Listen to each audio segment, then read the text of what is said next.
ჩვენ ამ ინფორმაციის შესახებ დიდი ხნის წინ მქონდა დადასტურებული ცნობა, რომ ბატონი ფარცხალაძე იყო მიწვეული 9 მაისს და არა მხოლოდ ის იყო, ქართული ოცნების მაღალჩინოსნებიც იყვნენ, უბრალოდ თვითონ ეს ღონისძიება 9 მაისის წლევანდელი ღონისძიება ფაქტობრივად ჩაეშალა პუტინს და ეს არის ჩვენ დასავლელი მეგობრების ძალიან დიდი დამსახურება, რაც შეეხება საქართველოს ყოფილ გენპროკურორს, რომელიც იბარებდა იმ არმიის აღლუმს, რომელსაც ოკუპირებული აქვს საქართველოს 20% და რომელიც ყოველდღიურად კლავს უკრაინელ მშვიდობიან მოქალაქეებს, ეს არის ნათელი დასტური იმისა, რაც ამერიკის სახელმწიფო დეპარტამენტმა თავის დროზე გააკეთა და დაასანქცია ის FSB-სთან თანამშრომლობის გამო, ჩვენ ქვეყანას ყავდა და ყავს გავლენიანი პირი რუსეთში, ივანიშვილის პირდაპირ ემისარი, რომელიც დავალებებს აძლევს ქართული ოცნების ხელისუფლებას სხვადასხვა რუსული სპეცსამსახურებიდან. ის არის მთავარი მეკავშირე ჩვენი ინფორმაციით ქართულ ოცნებასა და რუსეთის ფედერაციის წარმომადგენლებს შორის და ნამდვილად შეგვიძლია ვთქვათ, რომ ის წარმოადგენდა იქ ქართულ ოცნებას და ბიძინა ივანიშვილს, იმიტომ რომ ის არის მარჯვენა ხელი ივანიშვილის ხელისუფლების, რომელიც პუტინის კარზე მსახურობს. ვიკაპროფაზე ხოთის ამბობს, რომ გახარეს პარტიის წევრი დღეს ჩვენ ბოიკოტს არ უცხადეთ არც ერთ არჩევნებს. კაფეოთ ამბობს. აქამდე გახარეს გუნდის პოზიცია იყო ის, რომ არ იყვნენ ჩამოყალიბებული ჯერ პოზიცია. გარკვეულწილად მაშინ, როდესაც თვითმმართველობის არჩევნები კვლავ არის სადავსაკითხი და თუნდაც პარტიებში ხო ეგრეთ წოდებული დაპირისპირების ერთ-ერთი მიზეზი. თქვენ როგორ შეაფასებთ მისგან განცხადებას და გახარიას პარტიის სავარაუდო არჩევნებში მოეწოდა, სავარაუდოდ არჩევნებში? ამ განცხადებით ისინი მიდიან მთლიანად საპროტესტო მუხტის წინააღმდეგ და კარგად უნდა ქონდეს გააზრებული, რომ დღევანდელი პოლიტიკური კრიზისის ორი შემოქმედია. ერთი არის ბიძინა ივანიშვილი და ირაკლი ყობახიძის მხარე 28 ნოემბრის შემდეგ და 26 ოქტომბრის არჩევნების გაყალბების შემდეგ და მეორე მხარეს არის ქართველი ხალხი, სადაც ოპოზიციური პარტიებიც ვართ წარმოდგენილი, მაგრამ მარტო ჩვენი გადასაწყვეტი არ არის ეს პროცესი როგორ წარიმართება და აქ ისეთი აქტორები არიან, როგორიც არიან პოლიტპატიმრები, მათი ოჯახის წევრები, სამოქალაქო საზოგადოება, ძალიან ბევრი ადამიანი, ხო? ამ ადამიანთა უმრავლესობისთვის რა იცვლება? აი ხა ჩვენს კარგად გვაქვს გააზრებული, რომ თუ პოლიტპატიმრები განთავისუფლებიან, თუ ცესკოში სერიოზული რეფორმა მოხდება, თუ კი ახალი საპარლამენტო არჩევნების თარიღი ჩაინიშნება, რა თქმა უნდა, ნებისმიერი პოლიტიკური ორგანიზაცია საპარლამენტო არჩევნებისთვის მზად უნდა იყოს, ხო? მაგრამ როდესაც არაფერი არ იცვლება და პირდაპირ საუბარი მიდის ნორმალიზებაზე, როდესაც ჩვენ დასავლელ მეგობრებს და დიპლომატებს ხვდებით და ერთ-ერთი მთავარი საკითხი არის სწორედ ადგილობრივი თვითმმართველობის არჩევნების საკითხი, სადაც შემიძლია ვთქვა, რომ ძალიან ადეკვატური პოზიცია აქვს ჩვენ დასავლელ პარტნიორებს, იმიტომ რომ თუ არსებული სტატუს კვო არ შეიცვალა, ეს არის მხოლოდ რუსულ სპეცოპერაციაში მონაწილეობა და თუ კი გახარიას პარტია აპირებს მორიგ ჯერზე, როგორც გავრილოვის ღამის შემოქმედები ისევ რუსულ სპეცოპერაციაში მონაწილეობას, კი ბატონო მიიღონ მონაწილეობა, არავინ არ უშლის ხელს, მაგრამ ეს წინასწარ განცხადებების გაკეთება, რომ აი ჩვენ არ უცხადეთ ბოიკოტს და ბრძოლა ეხლაც მიმდინარეობს, თუ კი ყველაფერი შეიცვლება, არც ერთი პარტია არ უცხადებს ბოიკოტს, თუ ახალი საპარლამენტო არჩევნები დაინიშნება და თუ არ ინიშნებას რა არჩევნებში გადიან. ანუ პოლიტპატიმრები თუ ციხეში სხედან, ისინი აპირებენ თბილისის შემოვლით რკინიგზაზე კამპანიის ჩატარებას? თუ ბასლაინებს აპირებენ საუბარს, როდესაც ქვეყანაში ერთპარტიული პარლამენტი გვეყოლება. ანუ ეს არის უაზრობა, მარაზმი და მხოლოდ ემსახურება თითქოს მათი განსხვავებული პოზიციის გამოკვეთას, რაც დამერწმუნეთ არ აქვს. გარდა გახარების მიმოედნის თავი სიტუაცია არის, ანუ არსებობს ინფორმაცია, რომ ისინი რეგიონებში ხდებიან მოსახლეობას და მისდებიან ამ თვითმმართველობის არჩევნებში. ეს ჩემი აზრით არის განსხვავებული საკითხი. მე მაინც გავყოფდი ამ ორი პარტიის პოზიციას, იმიტომ რომ მეც და ჩვენ პოლიტიკურ ორგანიზაციასაც გვაქვს ის წარმოდგენა, რომ ამ გამარჯვების მიღწევა, რაც პოლიტპატიმრების თავისუფლებასთან და ახალი საპარლამენტო არჩევნების დანიშნვასთან არის დაკავშირებული, შესაძლებელია მოხდეს ოქტომბერში. ამიტომ ნებისმიერი პოლიტიკური ორგანიზაცია სხვადასხვა სცენარისთვის უნდა იყოს მზად. ეხლა ჩვენ თუ ამბობთ, რომ ახალი სამართლიანი საპარლამენტო არჩევნების ჩატარების შემთხვევაში ქვეყანას შესაძლებელია პოლიტიკური კრიზისის განმუხტვა, პარტია ამას უნდა შეხვდეს მომზადებული. ლელოს მხრიდან, აი მაგალითად გახარიას პარტიას მსგავსი განცხადება აქამდე არ გაკეთებულა. ამიტომ ბევრად უფრო ნაკლები რაღაცა პრეტენზიის საფუძველი შეიძლება გქონდეს მათ მიმართ, მაგრამ ზოგადად აქ მე ესე უყურებ, ამ არჩევნებში შესვლა არ შესვლა არ არის 2020 წელს და 21 წელს როგორც მოხდა ის დამოკიდებული, საზოგადოების გავლენა არის ძალიან დიდი და თუ კი ჩვენი ხალხი დაინახავს, რომ ეს არის არა არჩევნები, მე არ ვსაუბრობ მხოლოდ თვითმმართველობაზე, აი საპარლამენტო არჩევნებიც უსამართლო წესებით თუ ჩატარდა. ზოგადად არჩევნები თუ ტარდება რუსული სპეცოპერაციის მსგავსად, სადაც უბრალოდ მონაწილეობას აზრი არ აქვს, სადაც შენი ხმა დაცული არ არის, სადაც ფარულობა დაცული არ არის, ეხლა ეს ხალხი თავს აღარავის აღარ მოატყუებინებს არც ერთ პოლიტიკურ ორგანიზაციას და ვინც ამას შეეცდება, ძალიან ცუდად დაამთავრებს. თქვენ რა ამზადებით მაშინ ამ ლოგიკას რო გავაკეთოთ, თქვენ რა ყოველი შემთხვევისთვის ნახეთ როგორ არის მე ესეთ რაღაცას გეტყვი, ჩვენ ძალიან აქტიური მუშაობა გვაქვს დაწყებული სხვადასხვა კამპანიის თვალსაზრისით რეგიონებში, არ არის აუცილებელი ყოველთვის კამერების წინ მუშაობა, ჩვენ საპარლამენტო არჩევნების ახალი თარიღის დანიშნვის შემთხვევაში ვიქნებით ეს შემიძლია გითხრათ თანამდებობებით ვიქნებით ყველაზე მეტად მომზადებული, მაგრამ ეს თვითმმართველობის არჩევნებთან მათ შორის აი ეს ინსინუაციებიც რო წავიდეს, რომ აი თითქოს ეს შეხვედრები ემსახურება თვითმმართველობის არჩევნებში გასვლას, ასე შემდეგ, არ არის აუცილებელი ყოველთვის კამერასთან პოზირება და საკუთარ გუნდს შეგვიძლია კამერის გარეშე შევხვდეთ სხვადასხვა რეგიონში.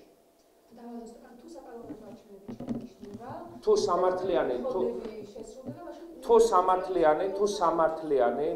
სამართლიანი საპარლამენტო არჩევნები ჩაინიშნება, თუ კი პოლიტპატიმრები განთავისუფდებიან და თუ კი ამ არჩევნების ადმინისტრირებას არ გაწევს ირაკლი ყობახიძე, რა თქმა უნდა, ჩვენ ამისთვის ვიქნებით მზად, რომ უკვე ზოგადად მე ესე მიმაჩნია, რომ ისე აწია ქართულმა ოცნებამ საპარლამენტო არჩევნების ჩანიშვნის თამასა, რომ თუ კი ამ არჩევნებს ჩანიშნავენ, ეს მათი ამომრჩევლისთვისაც იქნება მარცხის მანიშნებელი. იმდენად კატეგორიულები არიან, რომ ამას არ გააკეთებენ. ბარათაშვილის ხიდზე არსებული ბანერის დაზიანების ფაქტზე უნდა გითხოთ, რომელზეც წარწერა იყო საქართველოს გარეთ დაემატება. ორმა ადამიანმა დააზიანა, ერთ-ერთი არის ლალი კეკუ, რომელიც არის ოპოზიციის აქტიური მხარდამჭერი და აქტივისტი, ასე ვთქვათ. ხო, როგორ ფიქრობთ, ამ დაზიანების ფაქტს როგორ შეაფასებთ? საქართველოს არავის აღარ დაემონება, მათ შორის არც რუსეთის ფედერაციას. თუ ამ ბანერის შინაარსი იყო ესეთი, კი ბატონო, მაგრამ ისედაც ახლა ჩვენ არავის მონობას არ ვაპირებთ. საქართველოს არის დამოუკიდებელი სუვერენული სახელმწიფო და კონსტიტუციის პრეამბულაში რაც წერია ჩემთვის, როგორც ამ ქვეყნის მოქალაქისთვის არის მოცემულობა, რომ ჩვენ ვართ თავისუფალი საზოგადოება. ახლა რაც შეეხება ამას, ამ ფაქტს ახლა ნამდვილად პირველად მესმის, შინაარსობრივი თვალსაზრისით, თუ კი ეს არის ვინმესკენ მიმართული, რა თქმა უნდა, პირველ რიგში უნდა იყოს რუსეთის ფედერაციის საწინააღმდეგოდ. ახლა დანარჩენი ამ ქვეყნის კოლონიად ქცევა არავის თვითმიზანი არ არის და ამას მარტივად ხო, არ ვიცი, ახლა ქართული ოცნების ამომრჩეველი თუ თulis, რომ ევროპა გვიმონებს, ძალიან მძიმე შემთხვევა ყოფილა. არ ვიცი, ჩემთვის ამ წარწერაზე არავითარი პრობლემა არ არსებობს, იმიტომ რომ ამ ქვეყნის დამონებელი ერთადერთი, ვინც ცდილობს ამ ქვეყნის დაჩოქებას, არის რუსეთის ფედერაცია და თუ ახლა ქართული ოცნების წარმომადგენლების მიერ იყო გადმოფენილი, მე ეჭვება რუსეთის საწინააღმდეგოდ ყოფილიყო. აქ მე შინაარსზე მეტად ალბათ თავად ამ აქტის განხორციელებელი ვინც იყო, იმასთან ექნებოდათ ალბათ პრეტენზიები, მეტი არ არის. ბანერზე ვსაუბრობთ, სკამოისი შემთხვევა გავხსენებთ, ნახეთ რომ მიხეილ სააკაშვილის ბანერი დახეს და არ მისცეს ერთ-ერთი აქციის მონაწილეს უფლება, რომ ბანერი გაეშალა. აი ამ ფაქტს უშუალოდ როგორ აფასებთ და რამდენად სწორი იყო ეს მიდგომა ასე ვთქვათ.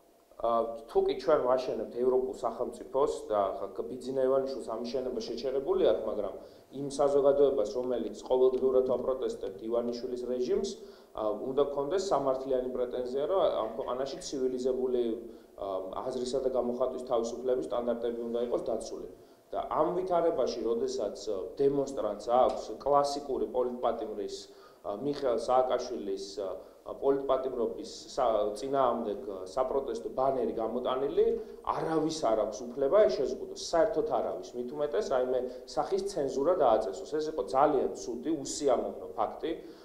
მე მინდა ვთქვა, რომ ჩვენი ძალისხმევითაც ეს რაღაცა ძალიან უსიამოვნო შემთხვევა არის ამოწურული და არ უნდა შეექმნას რაღაცა პროტესტს ამ დამატებითი პრობლემა და რაღაცა არ უნდა შევიტანოთ დისონანსი, მაგრამ ხას უსვამ, რომ არავის არ აქვს ამ ქვეყანაში უფლება ვინმეს განუსაზღვროს ივანიშვილის წინააღმდეგ მიმართულ აქციაზე, ევროპის დღის აღნიშნულ აქციაზე, მიიტანოს იმ კაცის პოლიტპატიმრობის გასაპროტესტებელი ბანერი, რომელმაც პირველად აღემართა ამ ქვეყანაში ევროპის დროშა, შექმნა აღმოსავლეთ ევროპის პარტიორობის ფორმატი და რომელიც არის ივანიშვილის მთავარი მოწინააღმდეგე ამ ქვეყანაში.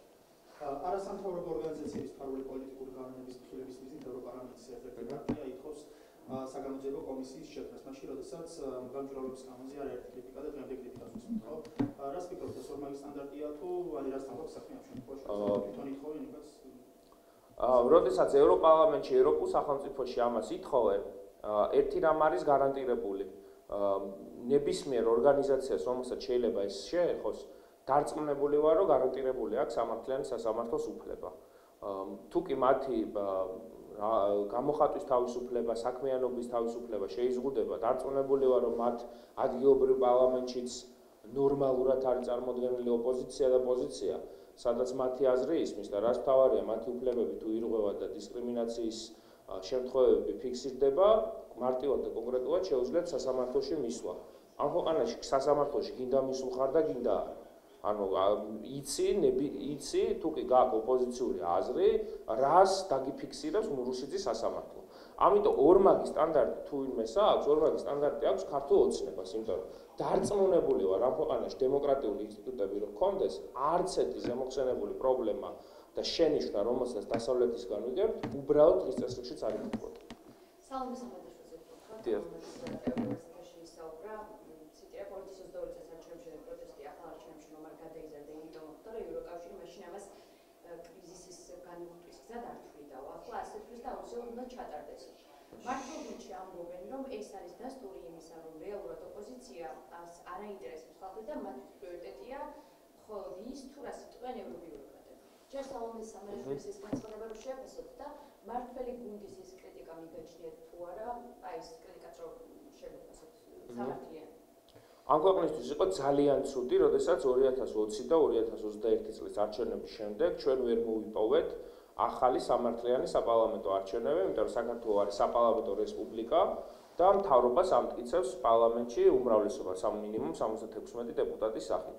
ეს იყო ძალიან ცუდი, სამწუხარო არის, რომ მაშინ ჩვენი საზოგადოების ნაწილიც არ იყო უფრო აქტიურად განწყობილი, მაგრამ მე მიმაჩნია, რომ განწყობები არის მნიშვნელოვნად შეცვლილი.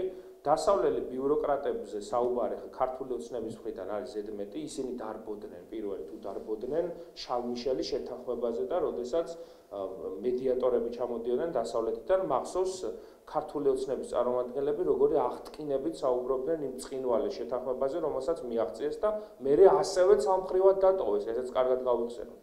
და მაშინ არ ვიცი, ქართული ოცნება ემონებოდა დასავლეთის ამ დოქტრინას. არ ამგონია ეს ასე ყოფილიყო, უბრალოდ როდესაც მაშინ ჯერ კიდე იყო შანსი და ქართული ოცნება ესეთი ოდიოზური არ იყო, მიუხედავად იმისა, რომ ჩვენ ესე ვთვლიდით, იყო შანსი ოპოზიციის და ქართული ოცნების დიალოგის შემდგარიყო და 28 ნოემბრის განცხადების შემდეგ მე რთულად წარმომიდგენია ერთ მაგიდასთან ქართული ოცნების და ოპოზიციის დაждობა.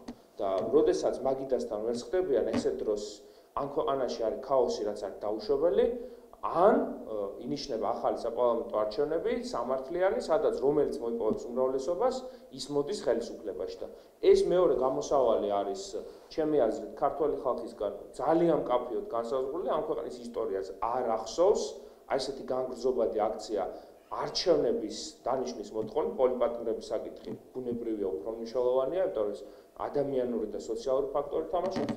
ამ ვითარებაში მე არ შევაფასებდი ამ განცხადებას ქართული ოცნების მსგავსად, რომელიც თავის დროზეც უბედნიერესი იყო დასავლეთთან ურთიერთობით აი ამ მედიაციის ფორმატში. თქვენ მაინც ვთქვით, რომ მაშინ დაბალი საზოგადოებრივი აქტივობიდან გამომდინარე არჩევნებში და ხელახალი არჩევნები.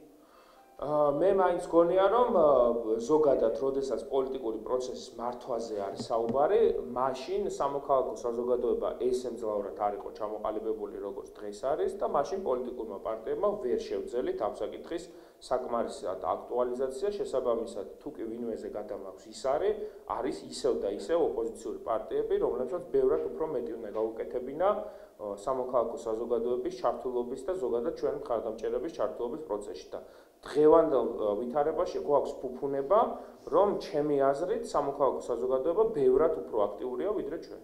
ევროპარლამენტარების პოზიციას მაშინ აღახსნა, მაშინ როგორ არ ხონდა?